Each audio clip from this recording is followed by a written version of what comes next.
पालम से नवनिर्वाचित विधायक हमारे साथ मौजूद हैं कुलदीप सोलंकी जी। उनसे सीधे बातचीत करते हैं क्योंकि सरकार बनने में अभी तकरीबन 2 दिन और बाकी हैं। शपथ ग्रहण समारोह की जो तैयारियां हैं वो जोर शोर से बीजेपी कर रही है, लेकिन विधायक अपने इलाके को लेकर किस तरह का एक मैप तैयार कर रहे हैं कि सबसे पहले काम जो है वो किए जाएंगे और क्या काम किए जाएंगे शपथ के बाद, उस पर हम बात करते हैं। सर, सबसे पहले तो ये बताइए कि संकल्प पत्र में बीजेपी ने बहुत सारे वादे जो हैं दिल्ली की जनता से किए हैं। सबसे पहला कौन सा काम दिल्ली की जनता के लिए होने वाला है शपथ ग्रहण के बाद? देखिए, सबसे पहले तो हमारी जो विधानसभा पालम है, इसमें सीवर सिस्टम बिल्कुल कोलैप्स हो गया है। जिस गली में जाओ सभी सीवर्स ओवरफ्लो हैं। पिछले 3 सालों से 3.5 सालों से इसमें कोई डिसिल्टिंग या सफाई नहीं हुई। जब आप घर से बाहर निकलते वक्त ही आप गंदे पानी से गुजरना है, तो सबसे पहली प्रायोरिटी तो हमारी ये है कि हम पूरी विधानसभा में एक बार सीवर को क्लीन कराएं। और उसके साथ साथ ही 70% एरिया में गंदे पानी की शिकायत है, सप्लाई का जो आ रहा है। और जहाँ नहीं आ रहा है वहाँ तो टैंकरों से जा ही रहा है, लेकिन जहाँ जा रहा है वहाँ गंदा पानी जा रहा है। तो सबसे पहली प्रायोरिटी तो हमारी ये है कि हम 15 से 20 दिन के अंदर अंदर इसका सीवर्स का क्लीनिंग का टेंडर कराएं और लोगों तक साफ पानी पहुंचे और घर से निकले तो एक अच्छा वातावरण उनको मिले। सबसे पहली तो तैयारी ये है।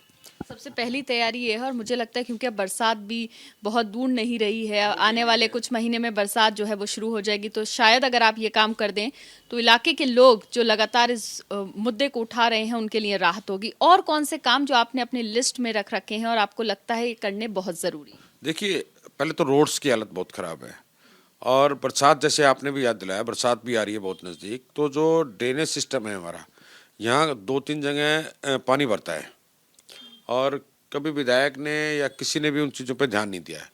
क्योंकि मैं पीछे भी पार्षद रहा हूँ 10 साल तक, तो काफ़ी चीज़ें याद हैं भाई यहाँ क्या दिक्कत है, क्या हो सकता है, क्या नहीं हो सकता है।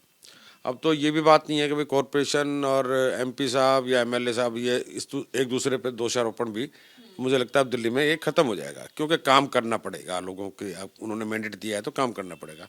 तो उनके ऊपर प्रायोरिटी है कि भाई कम से कम कहीं पानी ना ब्लॉक हो, आने जाने की रास्ते में कोई दिक्कत ना हो। और रोड्स की हालत ऐसी है कई जगह तो 7-8 साल से ना रोड्स में गड्ढे हो रखे हैं, कोई रिपेयरिंग नहीं है, कोई ठीक नहीं है उनका। पहले ये काम है, उसके साथ साथ ही चलेंगी। जैसे भाई संकल्प पत्र में हमने लिया है, आयुष्मान भारत का लिया है।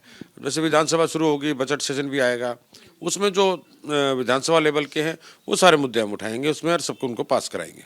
सर, मुझे ये बताइए, संकल्प पत्र में बीजेपी ने बहुत सारे वादे किए हैं, खासतौर से महिलाओं के लिए राशि की घोषणा की है, जो गर्भवती महिलाएं हैं उनके लिए किया गया है, आयुष्मान भारत का भी है। उसके अलावा मुझे ये बताइए कौन सा ऐसा बड़ा मुद्दा है जिस पर आप जोर देंगे अपने सीएम के साथ बैठकर कि सबसे पहली चीज ये दिल्ली वालों के लिए करनी चाहिए संकल्प पत्र के हिसाब से? देखिए, ये ही एक बहुत बड़ा मुद्दा है महिलाओं को सम्मान राशि की और गर्भवती महिलाओं की जो बात है। मुझे लगता है कि ये तो शायद हम कुछ ना कुछ इस पर फर्स्ट वीक मार्च में ही ले लें। महिला दिवस आ रहा है और वैसे तो महिलाओं का तो दिवस 365 दिन होता है। मैं मानता हूँ कि पर्टिकुलर ये तो विदेशी बात होगी, तो हमारे घरों में तो माता बहनों का और सभी का मान सम्मान 365 दिन ही होता है। लेकिन एक डे फिक्स है, उनके नाम से है, तो उसी दिन शायद कोई अच्छी घोषणा महिलाओं के लिए। हमारी इच्छा ये है कि ये हो जाए। विधायक दल की बैठक के लिए मैसेज आ गया? मैसेज आ गया है, तो आज नहीं तो कल रखेंगे, वो हो जाएगा, तो उसमें कोई बात ही नहीं है। शपथ ग्रहण समारोह को लेकर क्या तैयारियां? कोई तैयारी नहीं है जी, रूटीन की बात है। तो एक जिम्मेवारी है। चुनाव जीतने का मतलब ये नहीं है कि हमने बहुत कुछ किला फतह कर लिया है।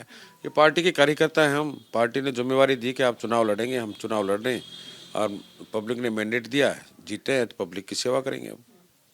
उस दिन क्या कुछ खास करने वाले हैं? घर से किस तरह से निकलेंगे लोग? मैं देख रही हूँ बहुत सारे बैठे हुए हैं, आप उनसे मिल रहे हैं लगातार कई दिनों से, तो अब क्या कुछ खास? नहीं, कोई खास नहीं। लोगों के साथ तो अटैचमेंट पहले से ये प्यार है, बहुत लोगों का मिलना जुलना तो बहुत रहा है।